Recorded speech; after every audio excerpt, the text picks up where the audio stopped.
about the shit. Well, she emailed her and told her, and you also have a bacteria down there, whatever. I don't even know what the fuck the bacteria is, but she said, I sent enough for you and a refill for your partner. Do you not know this motherfucker get mad and got there don't be wanting to give me my medicine, got there run off and all that shit. You know what I'm saying? So, boom, she get mad. A bitch inbox me and tell me. Cause she get mad. Let me tell you how she is. She said this shit. I probably do. Then you got herpes. I probably do. 9 times out of 10. 9 times out of 10. 10 out of 10. The lie. lie. You got herpes. 9 times out of 10. 9 times out of 10. We have herpes. 9 times out of 10. We have herpes. Okay. So the back. So listen. It don't matter. These are facts. These are facts. These are facts. So, boom. The motherfucker goddamn tell me. So the motherfucker tell me. A young mother posted a message on Facebook. I really don't know what to do, but I need help before I lose my life or freedom. My kids need me. Just hours later, she was dead. Her husband also found dead. This is not just a love story gone wrong. This is a warning. A woman begged for help, but no one came fast enough. And everything was happening live on social media. Duchess Dior, a name known online, a young mom, full of life, the Frenchman, her husband, the man she trusted. But behind their smiling pictures was pain, anger, and fear. What happened that night in Georgia? What made a live stream become a goodbye message? Why did no one stop it before it was too late? Today, we go through every moment, from their happy posts to their last words, from love to death. This is a full story of Duchess Dior and the Frenchman, and it starts with a cry for help. Before we dive in, don't forget to hit that subscribe button. Drop a comment below. Where are you tuning in from? What are your thoughts as this story unfolds? Your voice matters. These are real people, real tragedies, and real lessons we can't ignore. Share this video with someone you care about. It can make all the difference. Welcome to Unseen Crime Dossiers, your home for spine-chilling cases, haunting mysteries, and deep dives into the world of crime. From jaw-dropping real-life events to groundbreaking forensic discoveries, we're here to uncover the truth behind the most gripping investigations. Step inside, examine the evidence, and lose yourself in the shadows of true crime. The case file is open. The reality is dark. Are you ready to investigate? Let's begin. Zaria Carr was born and raised in the state of Georgia.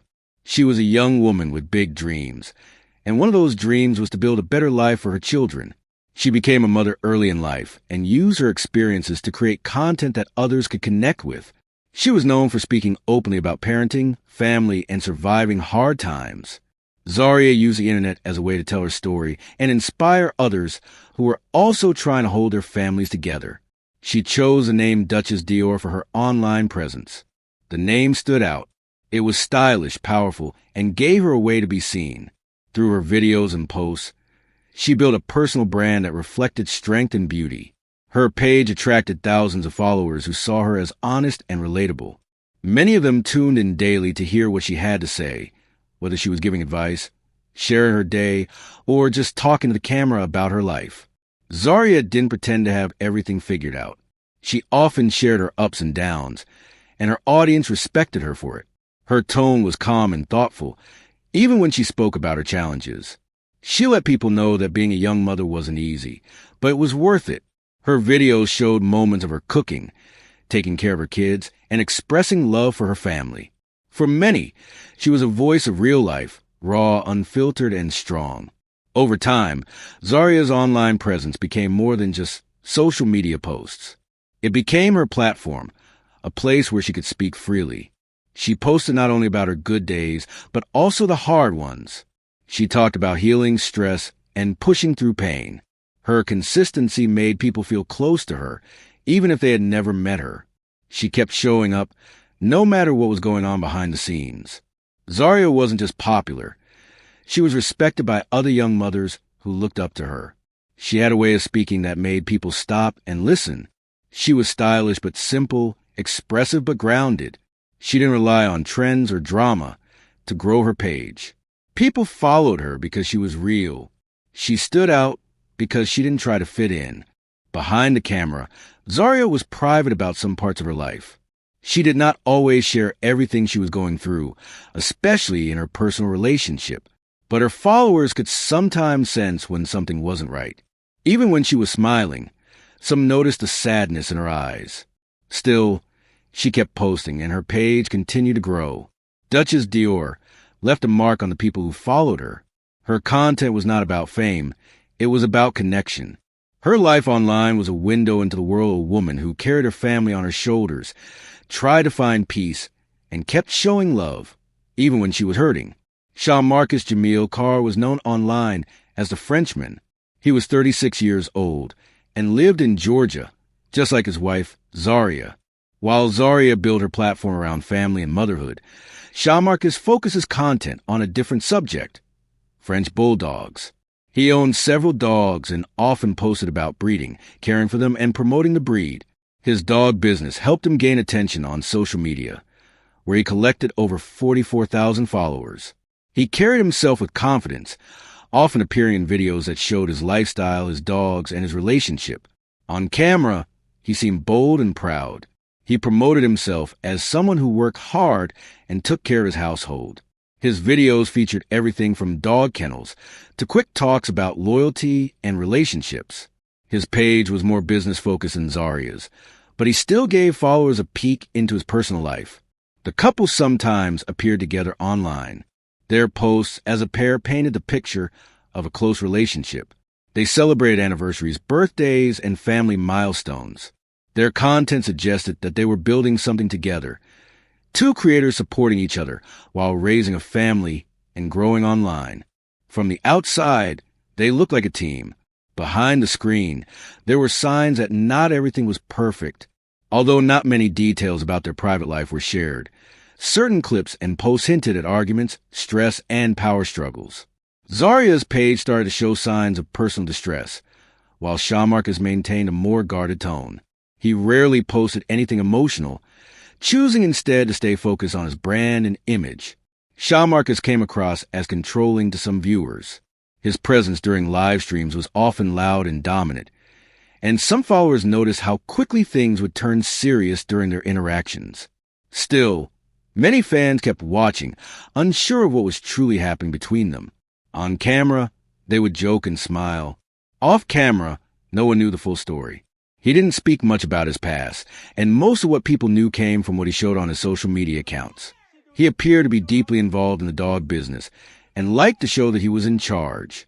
The name The Frenchman became a brand connected not just to the dogs he raised, but to the role he played in their household image online. By the time things reached a breaking point, the Frenchman had already built a strong digital presence. But while he maintained control in his public posts, his private world was beginning to fall apart. As the final events unfolded, it became clear that behind the screen name was a man with deeper struggles than his followers ever saw. June 14th, 2025, began like any other day online. Both Zaria and Jean-Marcus were active on social media, posting updates that seemed routine. But as the hours passed, something changed. Tension began to rise between them. And by evening, the situation had turned into something much more serious. What started as private arguments suddenly became visible to the public when they decided to go live on Facebook. The live stream began with raised voices. The couple stood in their home, facing each other in a heated exchange. The phone camera showed them arguing in real time. Jean-Marcus paced back and forth while Zaria stood still, her voice shaking but firm. The words between them were intense, and viewers could feel the stress. Over 1,000 people watched the video as it happened, unsure what they were witnessing. Zaria spoke about betrayal. She mentioned being hurt and tired. Her tone showed exhaustion, not anger. She asked to be left alone, but the conversation kept escalating. Jean-Marcus became more aggressive, talking louder and pointing as he moved closer. In the background, everyday household items could be seen, making the moment feel even more real and unsettling. At one point, Jean-Marcus held a knife on camera. It was not used, but the image of him holding it added immediate fear for viewers. Many people began leaving comments in real time, urging Zaria to end the live and call for help. Others tagged local authorities, hoping they would respond in time. The tension didn't go down, it only grew worse. The stream ended suddenly. There was no goodbye or final message. The camera cut off mid-conversation, leaving viewers confused and worried. Some assumed it was just another intense disagreement. Others believed something worse had happened. But no one knew for sure until later that night, when news began to break online and from local law enforcement. Authorities confirmed that police had been called to the couple's home shortly after the live stream ended. What they found inside was tragic. The atmosphere that viewers had felt through their screens had turned into a real-life emergency. What many thought was just an internet moment had become a deadly situation in real life. The live stream was later removed from Facebook, but clips and screenshots had already spread. It became clear that this was not just a personal conflict. It was a public crisis that played out in front of thousands. That day marked the final chapter in the couple's online presence, turning their digital legacy into a permanent reminder of a tragedy that could no longer be unseen. The call to emergency services came shortly after nightfall. Officers arrived at a modest home in Twin City, Georgia, responding to reports of a domestic disturbance. The front porch light was still on. The neighborhood, usually quiet, had become tense as flashing red and blue lights filled the street. Officers moved quickly and carefully as they entered the house, uncertain of what they were about to discover. Inside, the scene was calm but heavy. The air felt still, like something had just happened but was now frozen in time. Furniture was slightly moved, signs of an earlier struggle. A television screen glowed in the corner of the room, still playing softly. Nothing was smashed or broken, but the silence told its own story. Near the hallway, Zaria Carr lay motionless. Medics were called in at once. They checked her pulse and examined her injuries. She had been shot. Despite their best efforts, she showed no signs of life. They placed her on a stretcher and rushed her to the hospital. A short time later, the medical team confirmed what the officers feared. Zaria was pronounced dead on arrival. While the investigation inside the home continued, police received new information about her vehicle, a Dodge Challenger. It had been spotted in another county, over 90 miles away, speeding along a rural highway. Officers coordinated with nearby departments and began a search. It did not take long before they found the car parked off a dark road in Wayne County. Inside the vehicle sat Jamil Carr. He was alone behind the wheel. As officers approached the car to perform a traffic stop, a single gunshot rang out from inside. They took cover, then rushed forward after hearing no movement. He had shot himself before they could reach him. EMS transported him to the nearest hospital, where he later died from his injury. Investigators worked through the night. They took photographs, collected evidence, and secured all digital content connected to the couple's final hours. Devices were taken into custody, along with recordings from the live stream and other recent online activity. What unfolded was not just a case of domestic violence. It was the end of two lives that played out across both private space and public view. By sunrise, the home was sealed off with yellow tape. The area remained quiet once more, but now carried a different weight. Neighbors stood outside in disbelief. Police vehicles rolled away slowly, leaving behind a place that would never feel the same again. News of the tragedy spread quickly. Local media outlets released reports within hours, confirming the deaths of both Zaria Carr and Jamil Carr. Headlines appear across websites and social platforms, each one repeating the same two names. People who had watched their videos just days before were now reading about their final moments. Social media timelines were flooded with reactions. Friends, family, and strangers shared photos of Zaria, expressing sadness and disbelief. Some wrote about her as a kind mother. Others remembered her strength and voice online. Her Facebook page transformed from an active profile into a memorial, with followers leaving goodbye messages in the comments. A growing number of people began to share clips from the live stream. Others posted screenshots of Zaria's final messages. There were calls for awareness, with users urging each other to take online warnings more seriously. Hashtags and her name started to trend, and digital spaces turned into places of remembrance and regret. In her hometown, a small memorial was set up near her home. Neighbors left candles, flowers, and handwritten notes at the front steps. Local residents who had known her in real life now stood together in silence. The house, once filled with activity, was now marked by loss.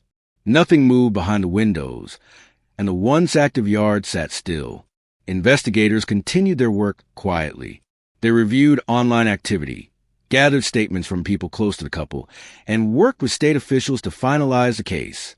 The Georgia Bureau of Investigation confirmed both deaths and stated that autopsies would be performed to understand the full sequence of events. While the details were still being processed, the core facts were already clear. Family members were left to handle the personal matters. They had to plan 2 funerals while caring for the children left behind. The weight of the situation settled on everyone involved, especially those who had seen the signs but hadn't realized how urgent things had become. Grief and confusion replaced the everyday posts that once filled their feeds. In the end, a digital story turned into a real-world tragedy. What began as a growing online brand ended with a home sealed in silence, 2 lives lost, and a community asking how it all happened so fast. The timeline of their story was now complete, but the emotional impact had only just begun. The deaths of Zaria and Sean Marcus Carr did more than shock the public. They forced a closer look at how private pain can exist within public platforms. Their story unfolded across screens, where followers watched the highs and lows without knowing the full truth. Behind the posts and live streams, there were layers of tension, fear, and unspoken struggles that were not easy to see. This case reminded people that warning signs can appear in plain view. Online posts, emotional videos, and late-night messages are often dismissed as temporary feelings. But sometimes, they reveal deeper problems. In this case, small signs added up to a dangerous reality that ended with devastating consequences. Viewers who once engaged with the couple's content as entertainment were left processing something far more serious. The transition from light-hearted clips to tragic news reports was swift. Audiences began to reflect not only on what they had seen, but also on what they might have missed. Law enforcement, mental health advocates, and community leaders began using the story as an example in conversations about digital behavior and domestic violence. Public agencies started releasing updated guidelines, encouraging people to respond when loved ones show signs of emotional distress, especially through social media platforms. Online communities turned their attention toward supporting the children left behind and honoring Zaria's voice. Some began sharing resources on how to recognize unhealthy relationships. Others focused on teaching people how to act when someone speaks out in fear. The conversation spread far beyond the original circle of followers. In a quiet way, Zaria's final post became part of a larger effort to bring awareness to overlooked struggles. Though her life ended too soon, her story remained active. It continued to be discussed not for its drama, but for the real-world lessons it carried. Her presence, once built on digital words, had now shaped real actions. The memory of what happened between Zaria and Sean Marcus became a reminder of the human cost behind silent suffering. Through their story, people were reminded to listen closely, observe carefully, and never underestimate the weight of unspoken pain. Their final chapter, though marked by tragedy, sparked necessary change in how others now see and respond to similar situations. In the weeks that followed, the online pages once filled with regular updates became quiet. No new videos appeared. No new posts were made. What remained were memories, photos, live streams, and messages that told the story of 2 people whose lives ended in silence. Their digital presence, once active and lively, had been frozen in time. Zaria's content was viewed differently after her death. Followers revisited old clips with a new understanding. The same words that once felt ordinary now carried weight. Her voice, once seen as just another part of the internet, became something more meaningful to those who had followed her closely. Tributes filled the comments, many written by strangers who had never met her but felt connected to her journey. The Frenchman's page remained locked, untouched since the tragedy. Unlike Zaria's, his content did not receive the same public sympathy. Some posts were reported and later removed. His name faded from most discussions, as people focused on the life Zaria lived and the children left behind. Attention shifted toward healing, not blame. Local community groups in Georgia began organizing support efforts for the children. Donations came in to assist with their care, and volunteers gathered to help the family during the difficult time. The children were no longer seen as background characters in their parents' story. They became the priority, and people stepped up to help in any way they could. Zaria's name continued to appear in campaigns related to emotional safety, content awareness, and domestic trauma. Her story became part presentations and workshops aimed at early intervention. She was remembered not for how her life ended, but for the strength she tried to hold on to while it was still hers. Her story became a lesson, not in failure, but in the cost of silence. Artists, writers, and advocates began creating work inspired by Zaria's journey. Some created portraits, while others wrote articles or essays highlighting the danger of ignoring signs online. Her life had meaning beyond what was posted. In death, she inspired changes that might help protect others from facing the same fate. As time moved forward, the shock of the event softened, but the memory remained. The story of Duchess Dior was no longer just about a tragedy. It became about reflection, awareness, and responsibility. Her digital legacy didn't disappear. It grew into something more powerful than clicks or shares. It became a reason to look closer, listen longer, and care deeper. The story of Zaria and Marcus Carr closed with more than just headlines and police reports. It left behind a conversation that still echoes. What began as two individuals building an online presence ended in silence, but the message left behind continues to move through communities, homes, and digital platforms. It did not disappear. It stayed, waiting to be understood. Each piece of their timeline carried meaning, even the ones that seemed small. Every status update, video post, and quiet pause between words told a deeper truth. In a world where people share so much, it can still be difficult to notice when someone is in real trouble. That difficulty came at a cost in this case, and the reminders it left behind continue to unfold. Media outlets eventually moved on other stories, but those who followed the couple closely did not forget. Their names remain present in quiet circles, among friends, family, and followers who once cheered them on. Some still revisit their posts not for entertainment, but to remember a life that once felt full of hope and promise. The impact of their story reached beyond personal tragedy. It became a moment that challenged how people interact with others online. It raised awareness without asking, forced reflection without warning, and brought conversations into spaces that often ignore the signs of emotional crisis. The pain became a message on its own. Their children, now growing up without either parent, became a symbol of why these stories matter. What they were left with is more than just memories. It's a responsibility shared by others to protect, guide, and give them the care their parents no longer can. This reality became the quiet ending to a story that was once loud with content and conflict. Not every post is harmless. Not every video is casual. Sometimes, what people share is the only outlet they have left. The story of Duchess Dior and the Frenchman taught that appearances can mask pressure, and public smiles can hide private storms. Their final days were not fiction, but fact, sealed forever in digital memory. With the final page closed, the echoes remain. A name that once filled timelines now carries meaning beyond numbers. The screens may go dark, the posts may fade, but the truth within the story leaves a lasting impression.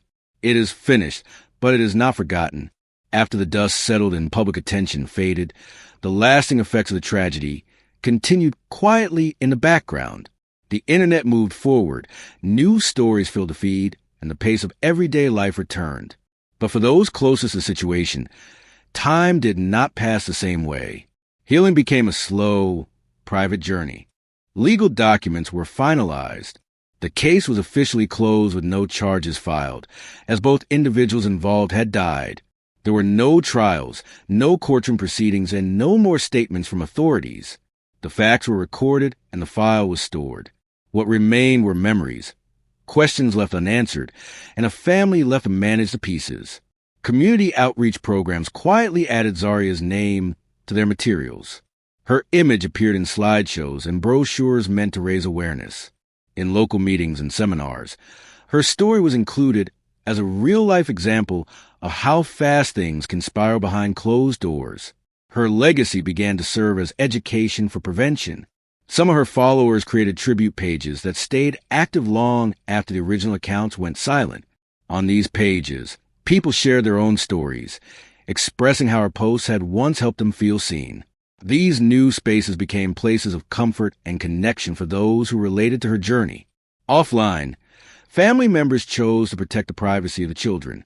Updates about them were limited and only shared with close friends and trusted supporters.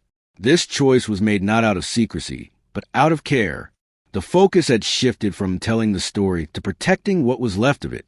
The public no longer watched the family's every move. There were no more live streams, no more personal posts, no more back-and-forth arguments played out for all to see. What remained was quiet reflection. The volume of their story had been turned down, but its meaning remained strong for those who truly listened. As time moved on, the story of Duchess Dior and the Frenchman became a reminder of what can happen when digital lives become too heavy to carry alone. While the world scrolled past, those affected continue to live with the weight of it every day. The screens may be off, but the impact never left. And that wraps up today's case. But remember, this is just one chapter in a sea of untold truths. Here at Unseen Crime Dossiers, we're driven by a mission to uncover hidden realities, honor forgotten voices, and keep their memories alive. If the story made you pause, reflect, or feel something, there's more coming that will challenge you even deeper. Make sure to hit subscribe, tap the like button, and turn on that notification bell so you never miss a case. We're dropping new episodes regularly, and trust us, what's ahead is even more chilling. Before you go, we want to hear from you. What moment hit you the hardest? Drop it in the comments. Your perspective matters, and your voice helps keep these stories alive. Until next time, stay alert, stay informed, and never stop seeking the truth, because every life deserves to be heard.